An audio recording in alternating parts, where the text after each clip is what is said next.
Hello students, welcome to EPG Pathshala. I am Professor Ipshita Bansal from BPS Women's University, Sonipat, Haryana. Today we will be discussing about the module Strategic Relevance of Employee Relations of the paper Strategic Human Resource Management. After completing this module, students will be able to understand the concepts of employee relations, gain an insight on the history of employee relations and its relevance now, comprehend the objectives of trade unions, their advantages and disadvantages, and understand the elements of a good employee relation plan. Also differentiate between employee relations and HRM. So, what is the background and meaning of employee relations?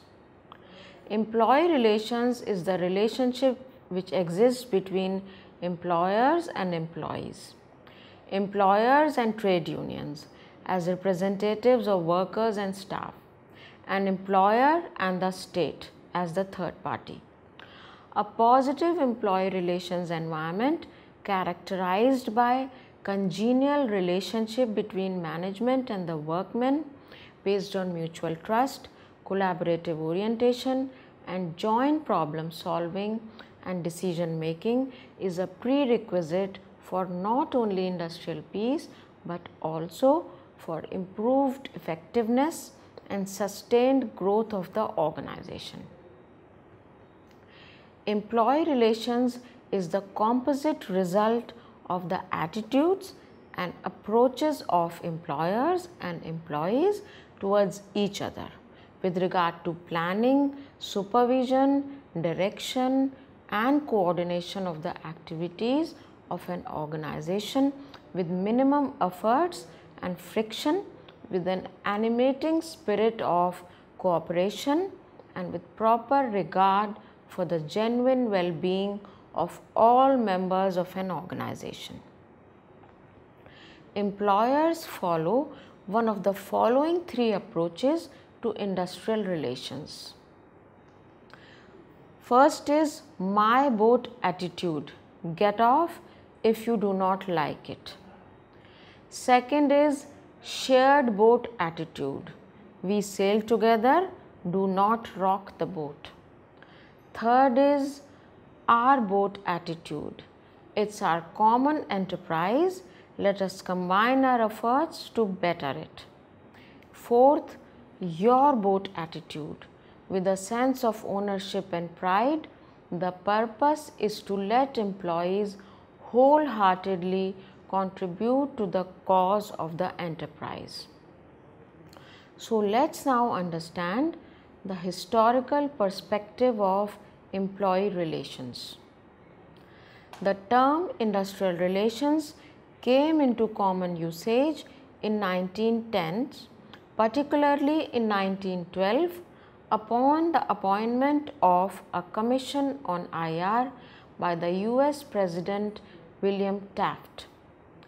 The commission was to investigate causes of widespread, often violent labor conflict and make recommendation on methods to promote greater harmony among employers and employees.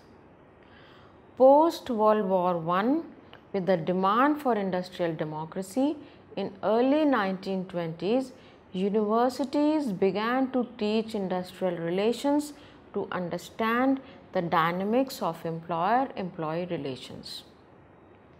Industrial relations has been the field of study that covers employment relationships in its entirety.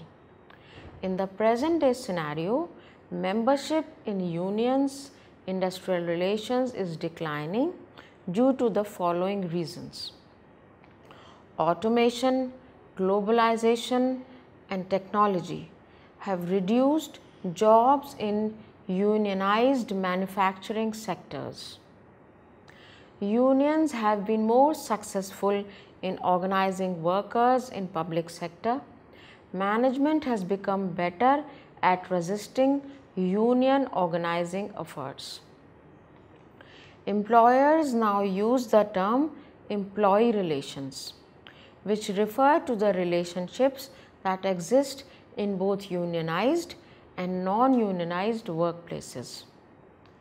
Employers hope to manage employee relations successfully with each respective individual as a means to raise morale and productivity. Employee relations is a concept that is being preferred over the older industrial relations concept because of the realization that there is much more at the workplace than industrial relations could look or cover.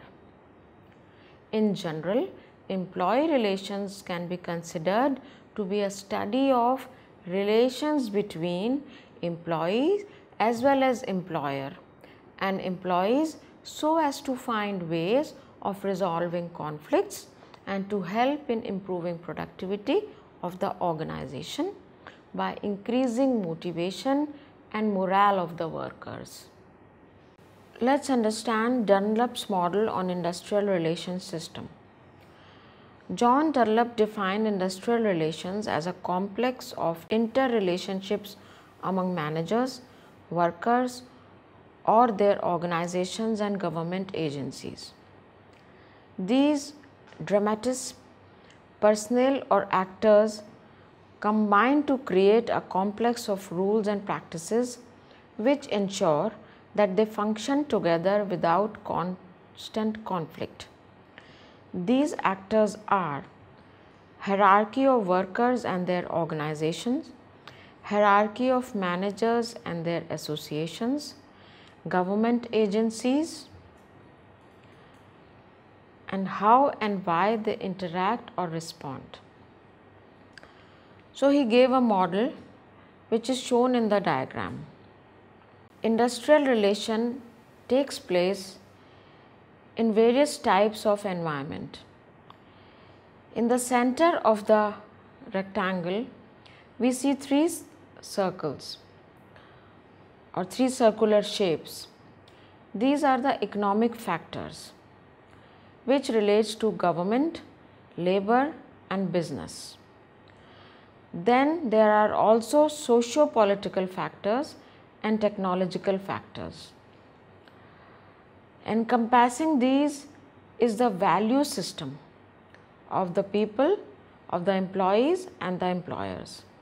Then there is national environment and then international environment. In such a scenario, industrial relation system evolves.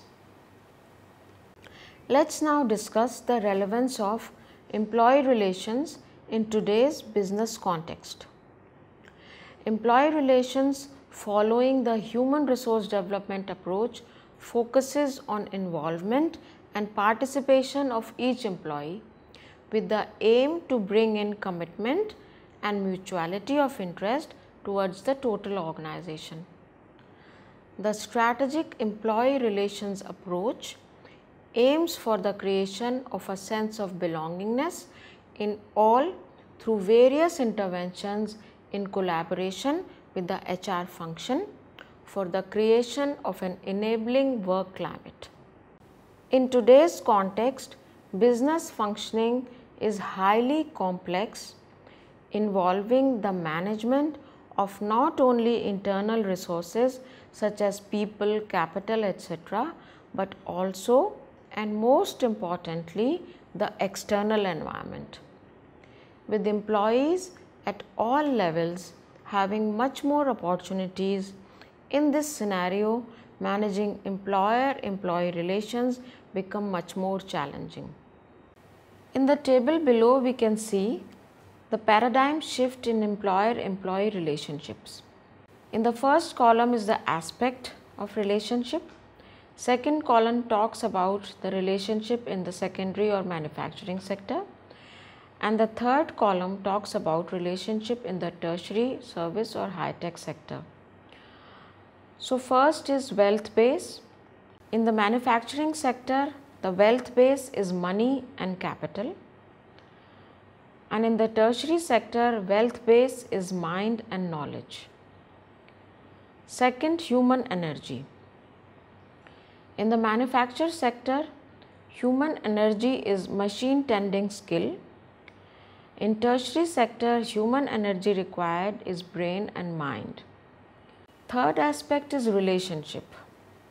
In manufacturing sector, relationship is between employer and employee.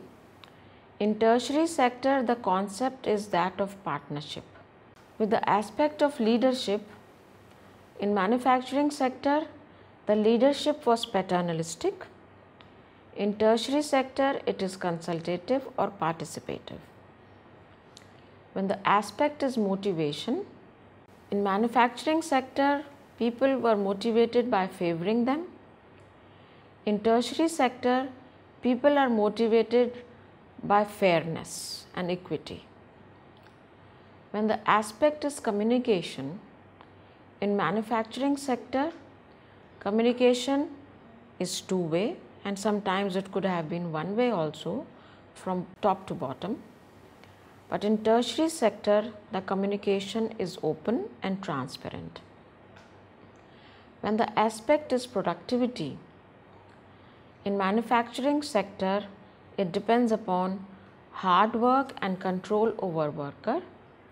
In tertiary sector, it depends upon smart work, control over work results and empowerment.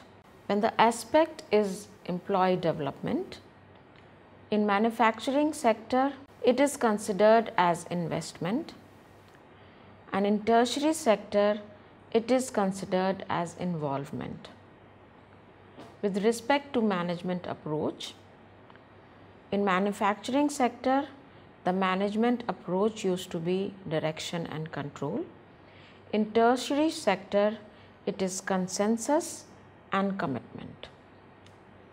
Some of the frequently used terminology in employee relations. First is strike. Strike is a work stoppage caused by the mass refusal of employees to work. A strike usually takes place in response to employee grievances. Strikes became common during the Industrial Revolution when mass labor became important in factories and mines. In most countries, strike actions were quickly made illegal, as factory owners had far more power than workers. Most Western countries partially legalized striking in the late 19th or early 20th century. Different types of strikes are economic strike, which results from a failure to agree on the terms of contract. Then unfair labor practice strike is to protest illegal conduct by the employer. Wildcat strike is an unauthorized strike occurring during the term of a contract. And sympathy strike is when one union strikes in support of the strike of another. Another terminology is lockout. A lockout is a temporary work stoppage or denial of employment initiated by the management of a company during a labor dispute. This is different from strike, in which employees refuse to work. It is usually implemented by simply refusing to admit employees onto company premises and may include actions such as changing locks and hiring security guards for the premises. Other implementations include a fine for showing up or a simple refusal of clocking in on the time clock. It is therefore referred to as the antithesis of strike. Another terminology is closures. Closure means the permanent closing down of a place of employment or part thereof. Next is layoff. Layoff is the temporary suspension or permanent termination of employment of an employee, or more commonly a group of employees, for business reasons such as when certain positions are no longer necessary or when a business slowdown occurs. Another important terminology is retrenchment. Retrenchment means the termination by the employer of the service of a workman for any reason whatsoever, otherwise than as a punishment inflicted by way of disciplinary action, but does not include voluntary retirement of the workman and retirement of the workman on reaching the age of superannuation if the contract of employment between the employer and the workman concerned contains a stipulation in that behalf. Talking about trade unions, we have to understand that the Indian Trade Union Act 1926 defines a trade union as any combination, whether temporary or permanent, formed primarily for the purpose of regulating the relations between workmen and employers, or between workmen and workmen, between employers and employers, or for imposing restrictive conditions on the conduct of any trade or business, and includes any federation of two or more trade unions. Employees form unions because they think that unionization would be socio-economically beneficial to them. Higher wages, better and expanded benefits, greater job or employment security, and improved working conditions are some of the perceived economic benefits. The basic objectives of forming trade unions are the following: to protect workers' jobs by fighting the might of an employer collectively, to improve social and economic status of workers by presenting their needs collectively, to improve working conditions of workers, to ensure more humane treatment from managers and supervisors. Some benefits of trade unions can be: they help build high trust workplaces where workers are healthier, better skilled, and more able to resolve grievances, all of which leads to a more committed and productive workforce. Union can also help maintain productivity during periods of employer innovation. Collective bargaining arrangements provide an important means of consulting with workers over change and reducing the chances of staff resistance. Let's talk about business strategy and trade union linkages. A company's business strategy is about its intention to do business in a particular way, which has been decided upon after taking into account the changing conditions of external and internal environment of an organization. In order to ensure success of this business plan, all employees must understand its meaning and significance. However, as the trade union leaders are closer to the employees, any communication routed without the trade union leaders kept in alliance or through the leaders itself reach the employees in much more acceptable way. For example, if a company cannot pay out the annual bonus of the employees in a particular year due to a genuine concern of not having made profits, the best way to send out communication to the employees will be through the trade union.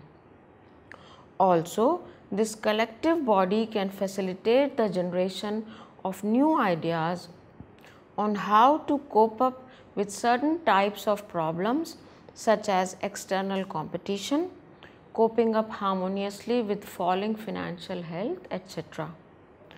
Unions have a direct contact with employees, so they can provide an alternative and easy to implement solutions. Some of the areas where trade union and employer partnership can bring in better results are through proper planning and execution of job cuts due to implementation of technology, skill enhancement for workers for long-term benefits towards productivity. There are several reasons why trade unions are not preferred by employers, most eminently in the service and knowledge economy. The key reason for the same is loss of employee commitment, especially in the face of strikes and lockouts, loss of competitiveness, and low employee and employer morale. We can understand this with the help of this table. That is, what is the employer's attitude and behavior towards union? When the attitude is that of contempt, the behavioral will be dictatorial. When the attitude is that of being adversary or that union is adversarial, attitude will be that of paternalistic tendencies. When the attitude is that of acceptance, behavior will be businesslike. When the attitude is of cooperation, behavior will be participative. Why are trade unions not preferred by employers?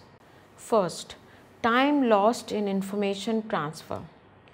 In case trade unions do not have a holistic view of external factors such as market situation, shrinking market share, falling profit margin from sale of company products, growing burden of operating budget, then they don't have a holistic view of the business or the conditions under which the business might be operating. They may not have expertise in the core areas of business. In that case, for the businesses to come to a consensus with the union leaders might take a lot of time. In a highly competitive environment, time is a critical resource, and one cannot afford to waste too much of this resource in an unproductive manner. Second is distortion in information transfer. Trade unions are highly structural in nature and have a rigid and bureaucratic structural organization in them. They are well defined and well established with a registrar and many other bodies.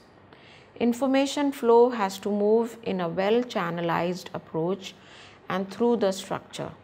Sometimes this hierarchical flow of information leads to distortion in the information, which can again lead to slow processing of information or wastage of time. Next is legal barrier. In case of a merger and acquisition, for instance, company law does not allow discussion of the same with a union official unless he or she is not on the board of the organization. Let's understand human resource management versus employee relations. Human resource management focuses on the ways of effectively managing the human resources in an organization, and employee relations is about establishing good relationships between employers and employees. However, employee relations is a part of human resource management. The table shows the difference between employee relations and human resource management. Employee relations deals with four important parties: employees, employer, trade unions, and government. Human resource management deals with only two important parties: employee and employer. ER is equal to the implementation of HRM policies. HRM formulates the objectives, policies, procedures, and programs based on earlier conflicts in ER. In case of HRM, employee contracts the immediate supervisor. In case of ER, employee contracts the management, the top management, for solution. ER deals with the relations between actual workforce and management of the organization. HRM deals with the overall management of all resources, including workers, staff executives, top management, and even suppliers and customers. ER revolves around union management relations, joint consultation, collective bargaining, grievances, disciplinary procedures, settlement of disputes, etc. HRM attempts to improve the productive contribution of the organization. That is why it deals with manpower planning, recruitment, selection, placement, transfer, promotion, training and development, productivity, remuneration, etc.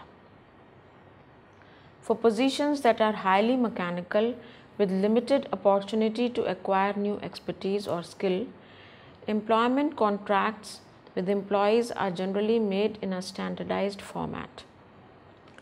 HRM considered each employee as an individual. That is why contracts are negotiated on an individual basis. Interventions are also designed keeping in mind individual interventions. In the ER setup, the employee skills, capabilities, and growth of the same are limited. Whereas in HR, an employee's productivity could grow if he or she works hard and acquires new skills and expertise. Let's now discuss the elements of a good employee relations plan. An effective employee relations program starts with clearly written policies. Employee relation policies describe the company's philosophy, rules, procedures for addressing employee related matters and resolving problems in the workplace. Many companies have one or more employee relations representatives, people who work in the human resource department to ensure that company policies are followed fairly and consistently.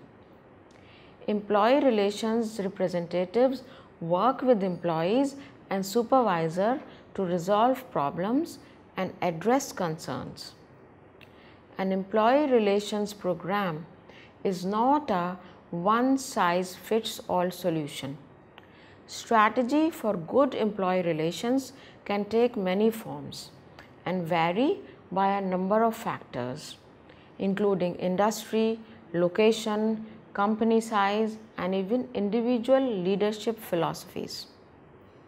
For example, issues that concern construction workers on the job can be very different from the problems facing nurses or accountants.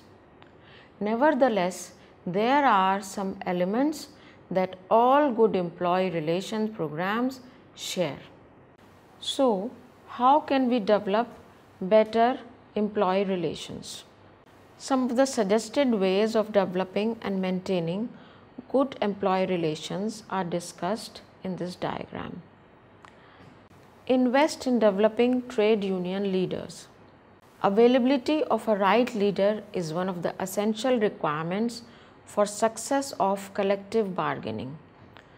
A good and productive negotiation and dialogue is possible when both the negotiators have similar understanding of the organization and the problems faced by it. The business understanding of trade union negotiators can be improved by developing and nurturing them from among the workers, similar to the way a manager is developed by placing him or her under the direction of a good manager and by giving various challenging assignments and off-the-job learning programs. Second is, invest in developing line managers' skills in collective bargaining. Many line heads do not believe in collective bargaining way of dealing with worker issues. This belief also affects their interest in developing skills in the area of negotiation. There is considerable room for developing the line managers in this area. Third is institutionalize Access to company information.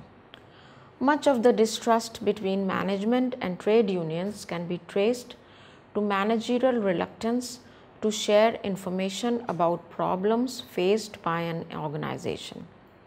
The best way to prevent diffusion of information to third parties is by creating a feeling of belongingness among the negotiators.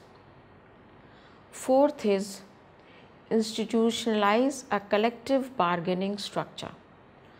A company should design a collective bargaining structure which will provide clear rule on what things could be discussed, at what forum, at what frequency, and who could participate in the negotiation. This would eliminate much of the uncertainty and energy that goes into deciding the time, topic, and members for a collective bargaining. So students, let's now summarize what we have studied in this module. Effective employee relations initiatives help in establishing good industrial employee relations and increase the morale of the people working for the company. It leads to higher production with minimum cost and higher profits. It increases the efficiency of workers, and any initiative taken in favor of welfare of the workers result in boosting morale of workers and thus ultimately boost of the productivity of the organization. Thank you.